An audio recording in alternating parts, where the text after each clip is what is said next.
Thank you, thank you, thank you for being here to create a totally different future. Thank you for being here to stop the Keystone Pipeline. Because it's us coming together at the side of the pipelines and on the street corners of our cities and towns to say, this is not okay. This is the end of civilization as we know it.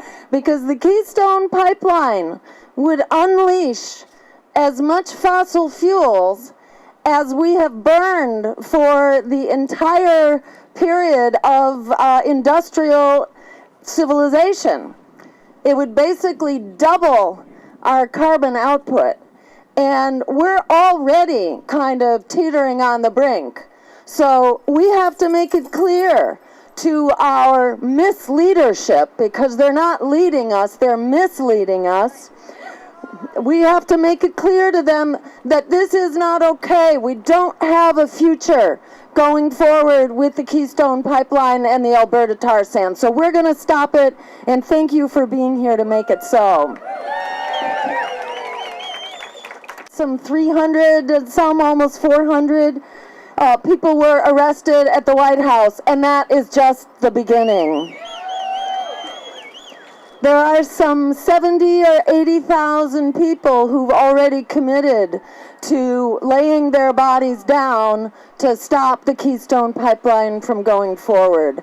And there are many others, indigenous people around the country, and others who will do what it takes to stop our civilization from being destroyed. Right now we have the reputable scientific agencies saying that around 2050, it's game over. They're saying that we will hit these critical thresholds, 2 to 4 degrees. Scientists are saying that at 2 degrees, basically, we can't raise food. Agricultural production goes down markedly. That we have widespread extinction of species, and that's already happening. Right now, we are supposedly in the 6th great extinction period in the history of life on the planet. Species are being eliminated at the rate of about 150 to 250 a day. That is, species are dying. They're gone for good. And this is elevated at a rate of about 10,000-fold over what is normal. If that's not a warning sign, I don't know what is. But these are the kinds of changes that will be aggravated terribly as we cross that threshold of 2 to 4 degrees centigrade warming. In all the history since the Industrial Revolution, since we started using fossil fuels, we've raised the temperature less than 1 degree centigrade. It's about 1.5 degrees Fahrenheit that it's gone up. And we're seeing the worst storms, terrible drought, as you probably know. I know you've had some drought here, but, awful in California, which produces half of our fruits and vegetables. So we're all paying the price for drought in the Southwest. We have terrible storms, we have terrible forest fires, and we're seeing all this with less than 1 degree centigrade warming. Yet we're now on track to have somewhere between 2 and 4 degrees warming by 2050, and perhaps even more. So the bottom line is, right now we're on track for really the end game in the lifetimes of many people who are here today. 2050 is not that far away. So if that's what's anticipated right now with what's been put out so far, we're going to double that? Are you kidding? We're going to start doubling our carbon output, and then even more with the fracking that's going on and this massive expansion of extraction. So we're here to say, no how, no way, it's not going to happen. We're going to stop it, because on our watch, the civilization is not going to go down on our children's heads.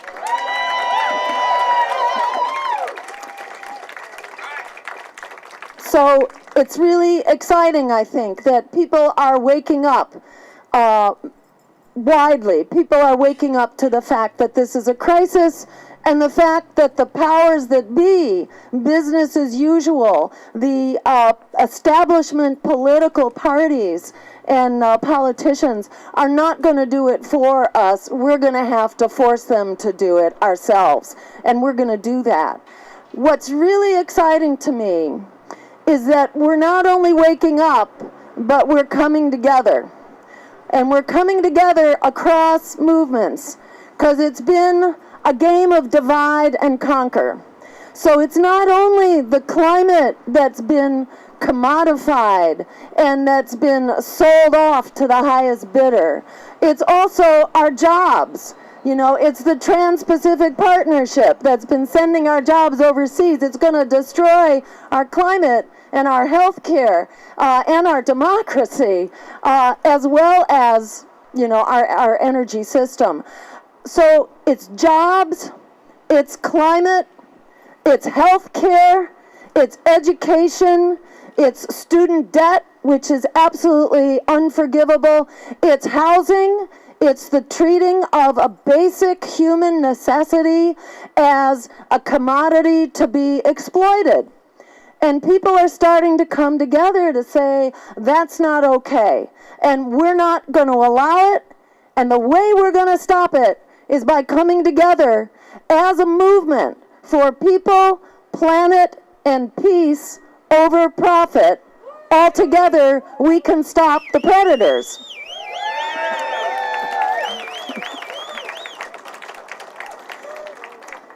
And we're launching this. This is the beginning of this convergence. We're calling it a global climate convergence, because it's the climate crisis that is destroying all movements for justice are put at risk by the climate. That is for racial justice, for worker justice and labor justice. We cannot, if we don't have a climate, if we don't have energy, if we don't have clean water, it hurts everyone. There's no movement that's going to move forward if we're destroying the climate. So the climate crisis is kind of this ironic opportunity to bring us together, to bring the movements for justice together, to say that we can only do this together. So we're beginning to launch this convergence this spring in a period of time running from Earth Day to May Day. We're calling it Earth Day to May Day, 10 days to change course.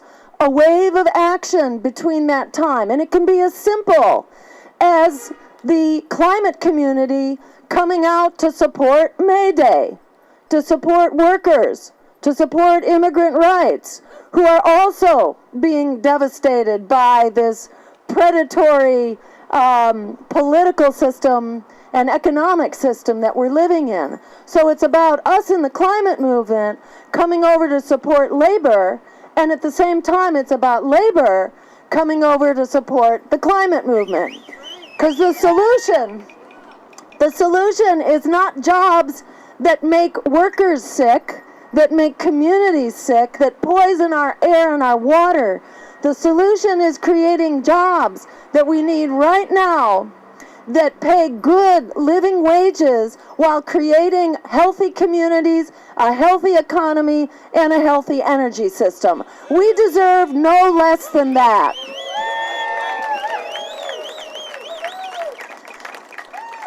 And we're helping to move forward, really, a conversation so that when we come out to say no KXL, we're also coming out to say we want jobs now in clean renewable energy, in conservation, in weatherization. We can put 20 million people to work right now in good living wage jobs at the same time that we're creating health care as a human right, and education as a human right, and affordable housing, and a sustainable and healthy food system and food security.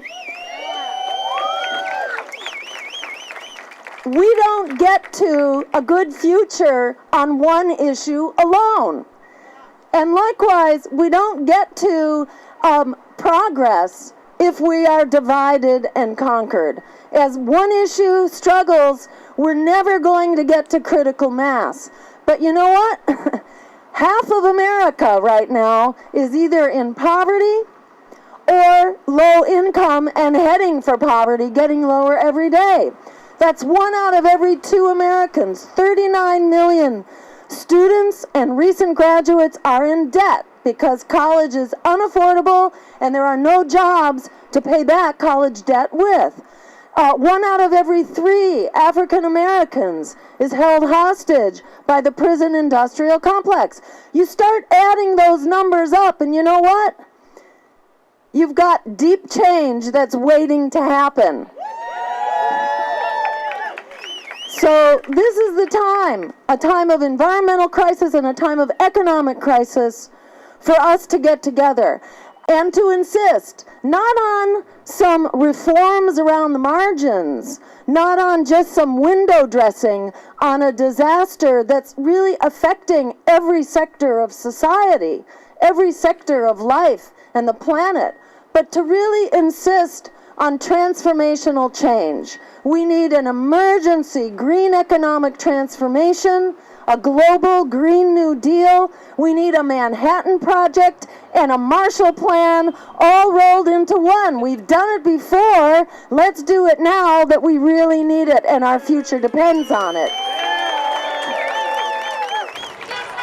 So go to globalclimateconvergence.org and join the movement. This is here for the long haul, Earth Day to May Day. We're going to connect the dots on the continuum of justice from Earth Day to May Day and launch this movement, but it's not going away and we're not going away. We're going to be a united movement for justice and we will prevail. Keystone Pipeline got to go! Hey, hey! Ho, ho!